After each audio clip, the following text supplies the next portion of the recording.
Bonjour à tous. Alors dans cette vidéo, je vous propose quelques exercices sur les arbres de probabilité. Donc il s'agit des exercices 63 à 65, pages 88 et 89. Alors, commençons par le 63. Donc un commerçant achète Yvan d'un modèle avec une veste d'alpinisme et un pantalon assorti. Il propose les deux séparément. Alors la probabilité qu'un client achète la veste, c'est 0,2. Probabilité qu'un client achète le pantalon quand il a acheté la veste, c'est 0,7. Et qu'il achète le pantalon quand il n'a pas acheté la veste, c'est 0,1. On note V, l'événement, le client achète la veste, et P, l'événement, le client achète le pantalon. Voilà. Alors, donc définir par une phrase les événements V inter P et V bar inter P. Alors, V inter P, qu'est-ce que c'est? Donc c'est la veste et le pantalon. Le client achète la veste et le pantalon.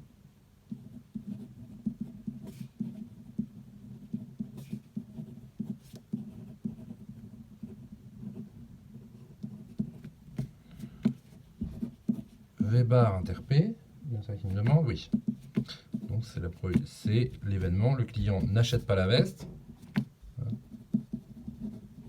n'achète pas la veste, mais et achète le pantalon.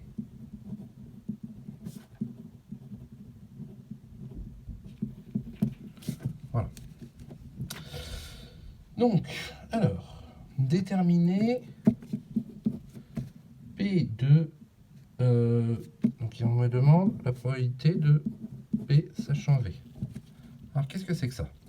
Eh bien, c'est la probabilité que le client achète le pantalon sachant qu'il a acheté la veste. Hein. Vous vous rappelez, le petit V, là, c'est le sachant.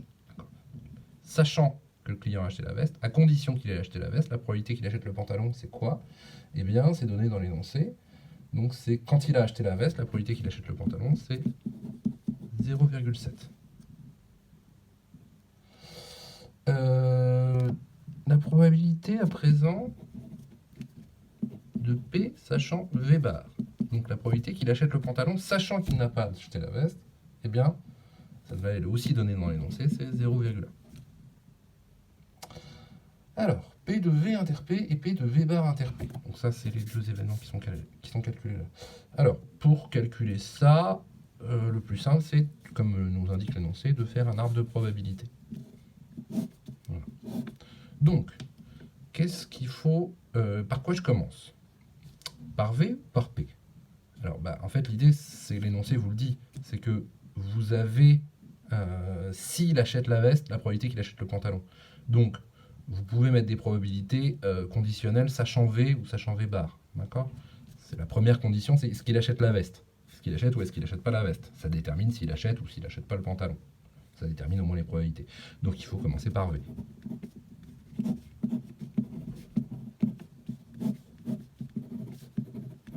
Voilà. Donc, la probabilité qu'un client achète la veste, c'est 0,2. Donc la probabilité qu'il n'achète pas la veste, hein, vous vous rappelez, loi des nœuds, la somme doit faire 1, donc ici c'est 0,8. Alors, s'il achète la veste, la probabilité qu'il achète le pantalon, c'est 0,7. Et donc, s'il achète la veste, la probabilité qu'il n'achète pas le pantalon, c'est 0,3. Maintenant, s'il achète la veste, s'il n'achète pas la veste, pardon, la probabilité qu'il achète le pantalon est de 0,1. Et la probabilité qu'il n'achète pas le pantalon est donc de 0,9. Voilà. Donc, à partir de là, on me demande de calculer P de V inter P. Eh bien, vous vous rappelez, V inter P, il faut que je regarde le chemin qui passe par V et par P. C'est celui-là. Et comment je calcule la probabilité de cet événement-là? Eh bien, c'est ce qu'on avait appelé la loi des chemins. Vous multipliez, tout simplement. Vous multipliez les probabilités sur les chemins. Et donc, vous obtenez 0,14.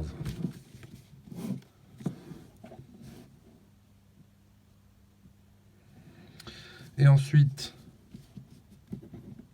P de V bar inter P, donc c'est ce chemin-là. Même principe, je multiplie les probabilités.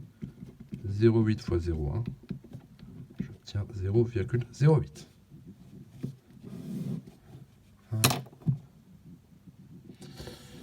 Calculer la probabilité que le client achète le pantalon avec ou sans la veste. Donc, autrement dit, on me demande de calculer la probabilité de l'événement P. Le client achète le pantalon. Eh bien, c'est la troisième règle des arbres pondérés. Pour calculer la probabilité de P, je regarde les chemins qui mènent à P. Il y en a deux. Je viens de calculer leur probabilité. Il ne me reste plus qu'à les ajouter.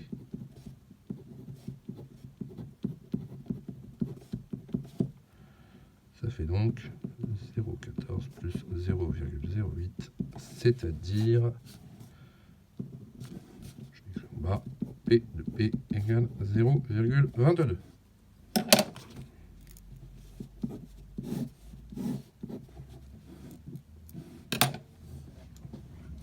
Alors, calculer la probabilité ensuite que le client achète au moins une des deux pièces. Alors, au moins, on avait déjà vu ça avant le confinement. C'était donc au moins c'est soit l'une, soit l'autre, soit les deux. En probabilité, ça se traduit par union. Donc c'est P de V union P. Hein, probabilité qu'il achète soit la veste, soit le pantalon, soit les deux. Ça s'appelle l'union. Comment on calcule ça? C'est une formule que vous connaissez depuis un certain temps. C'est P de V plus P de P moins P de V inter P. Voilà. On ajoute les deux probabilités et on enlève l'intersection pour ne pas la compter deux fois. P de V, on la connaît, ça fait 0,2. Ici. P de P, on vient de la calculer, c'est 0,22. Moins P de V inter P, on l'a ici, c'est 0,14. Donc ça vous fait, si je ne me trompe pas, donc 0, ça fait 0,06 plus, donc vous obtenez 0,28. On dirait que les deux sont pareils, c'est V union P.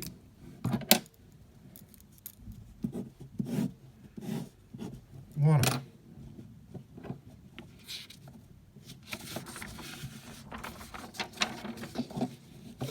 Alors, le suivant. Donc, le 64.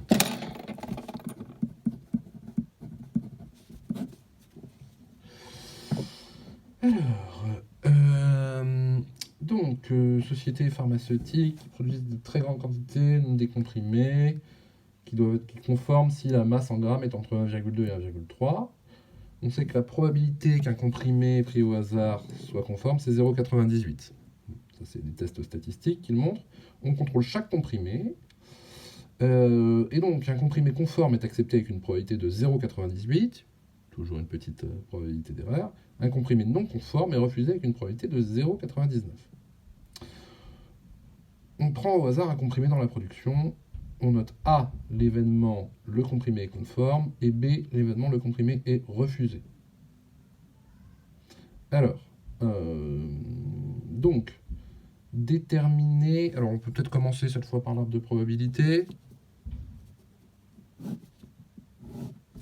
Donc, le comprimé peut être conforme ou non conforme. Donc, en général, sauf gros piège, mais normalement ça n'arrive pas, le premier truc dont on parle est celui qui va au début de l'arbre. Donc là, on vous dit conforme. Hein, on vous donne deux critères. C'est conforme, non conforme. Donc ça, c'est le premier critère. Le deuxième critère, c'est accepter, refuser. D'accord? Donc, là, conforme ou non conforme. Refuser, accepter. B, c'est refuser. Refuser, accepter. Donc, on sait que la probabilité qu'un comprimé pris au hasard dans la production soit conforme, c'est 0,98. P de A égale 0,98. C'est dit dans l'énoncé. Du coup, P de A bar, 0,02. 1 moins 0,98. Ok. Alors, donc, si le comprimé est conforme, la probabilité qu'il soit accepté, c'est 0,98. Donc accepté, je vous rappelle, c'est B bar. Hein, parce que B, c'est refusé. Et donc la probabilité qu'il soit refusé, S'il est conforme, c'est 0,02. Donc, on me demande P de B sachant A. Qu'est-ce que c'est que P de B sachant A? C'est la probabilité que le comprimé soit refusé, sachant qu'il est conforme. Où est-ce que je lis ça? C'est ici. D'accord? Donc, P de B sachant A, c'est 0,02.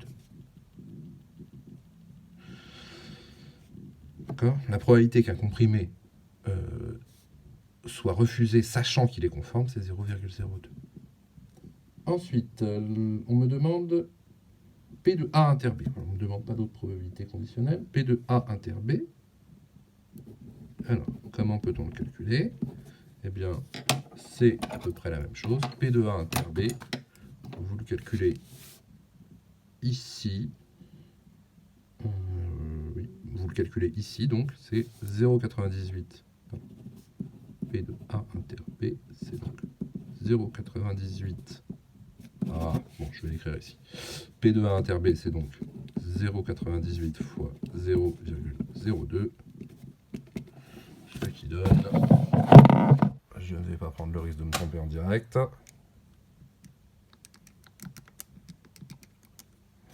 0,0196.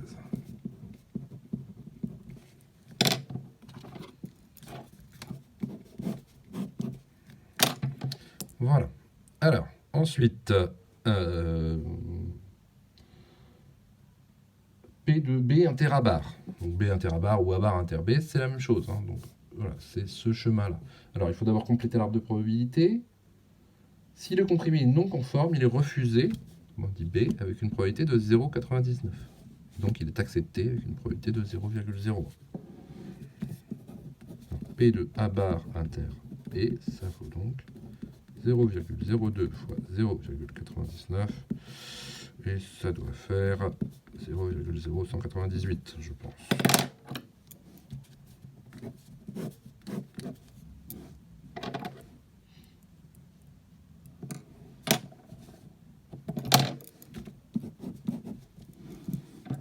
Voilà.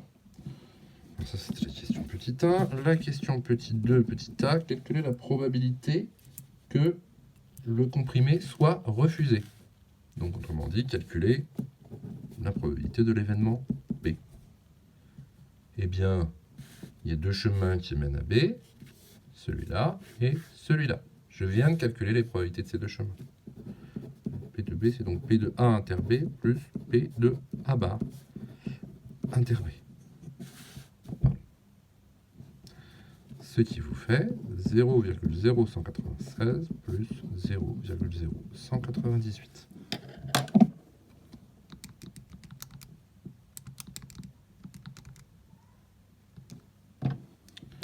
Et donc on trouve 0,0394. Voilà. À peu près 4%. 0,04. À peu de choses près. Alors, petit b, donc ça c'est ce que j'avais appelé le renversement de l'arbre. Ça finit souvent comme ça, en exercice de probabilité. Le comprimé est refusé. Quelle est la probabilité qu'il soit conforme?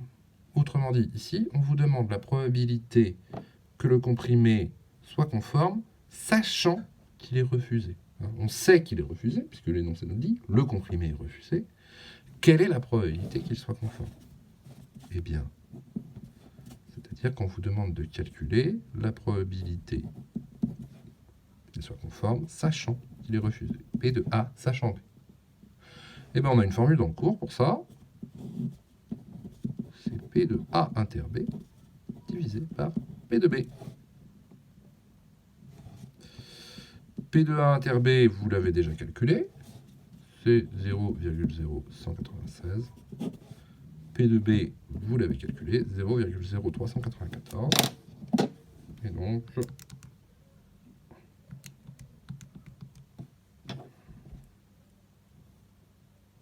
beaucoup. Donc, vous trouvez environ P de A sachant B égale environ 0,0394. 497. Qu'est-ce que ça veut dire? Ça veut dire qu'environ la moitié, à peu près, pas loin de la moitié, des comprimés refusés sont des comprimés qui en fait sont conformes. Voilà.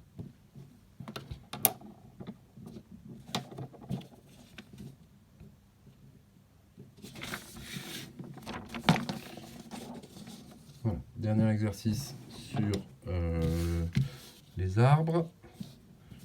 Après, on fera des exercices sur les tableaux, un petit peu, et puis quelques exercices de synthèse. Donc, exercice 65, page 88.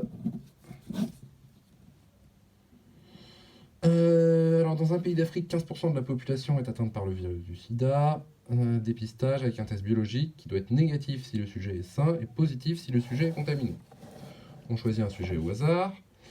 La probabilité que le test soit positif sachant que le sujet est sain est 0,04. La probabilité que le test soit négatif sachant que le sujet est contaminé est 0,024. Voilà. Donc c'est pas un test qui est automatiquement bon. Hein. Il peut y avoir des erreurs. Alors, donc on note S l'événement, le sujet est sain, et P l'événement, le test est positif. Donc, à nouveau, par quoi on commence? Bon, le premier événement, c'est S. Et en plus, on nous dit donc c'est la probabilité que le test soit positif, sachant que le sujet est sain, la probabilité que le test soit négatif, sachant que le sujet est contaminé. Donc, il faut commencer l'arbre par S et S bar. Voilà. Puisque le fait que le sujet soit sain ou contaminé va déterminer la probabilité que le test soit positif. P bar, P bar. Donc, 15% de la population est atteinte. Autrement dit, la probabilité que la personne soit malade, c'est 0,15. Et donc la probabilité qu'elle soit saine, c'est 0,85. La probabilité que le test soit positif, sachant que le sujet est sain, est 0,004. Donc si le sujet est sain, la probabilité que le test soit positif, c'est 0,004. Donc si le sujet est sain, la probabilité que le test soit négatif, c'est 1 moins ça, c'est-à-dire 0,996.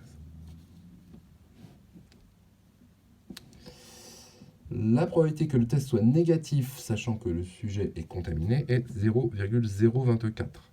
Donc la probabilité que le test soit négatif, sachant que le sujet est contaminé, c'est 0,024.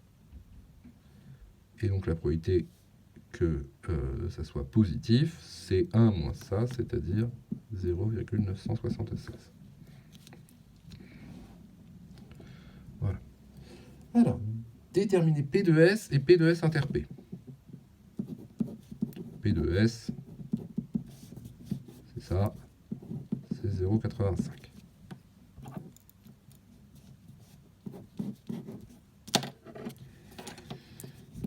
P de S inter P. C'est quoi? Eh bien, c'est la probabilité de ce chemin-là, donc 0,85 fois 0,004. Ce qui vous fait... Pardon.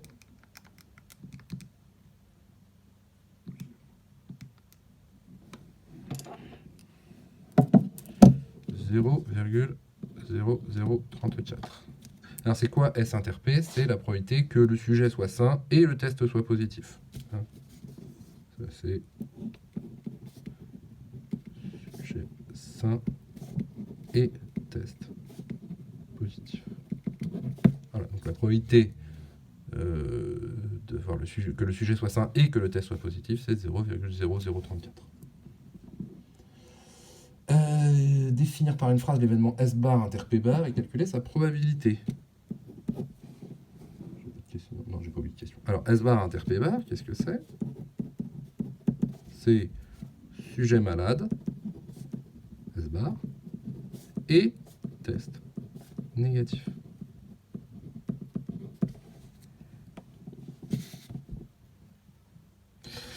Donc, ça se calcule aussi avec l'arbre. Hein. C'est donc S bar inter P bar. On multiplie les probabilités qui sont là.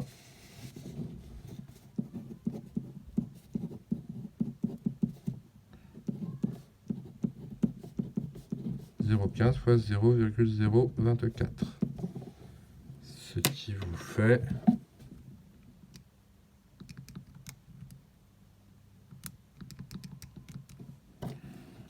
0,0036. Voilà. Et donc, on va les résultats quand même. En déduire la probabilité que le résultat du test soit erroné. Eh bien, quand est-ce que un test est erroné? Le test est erroné si le sujet est sain et le test positif.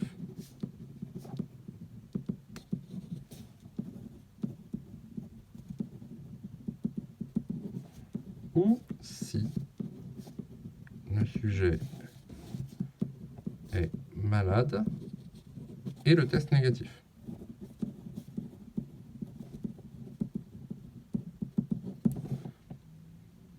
Autrement dit, les deux probabilités qu'on vient de calculer là. Alors, est-ce qu'on peut les ajouter comme ça brutalement? Eh bien oui, parce que ces deux événements sont incompatibles. Hein. Ils ne peuvent pas se produire en même temps. On ne peut pas avoir à la fois le sujet sain et le test positif et le sujet malade et le test négatif. Voilà. Ils sont doublement incompatibles en quelque sorte, si vous voulez. Donc la probabilité, elle vaut, c'est P de S inter P plus P de S bar inter P bar. Et donc ça fait 0,0034 plus 0,0036, c'est-à-dire 0,007.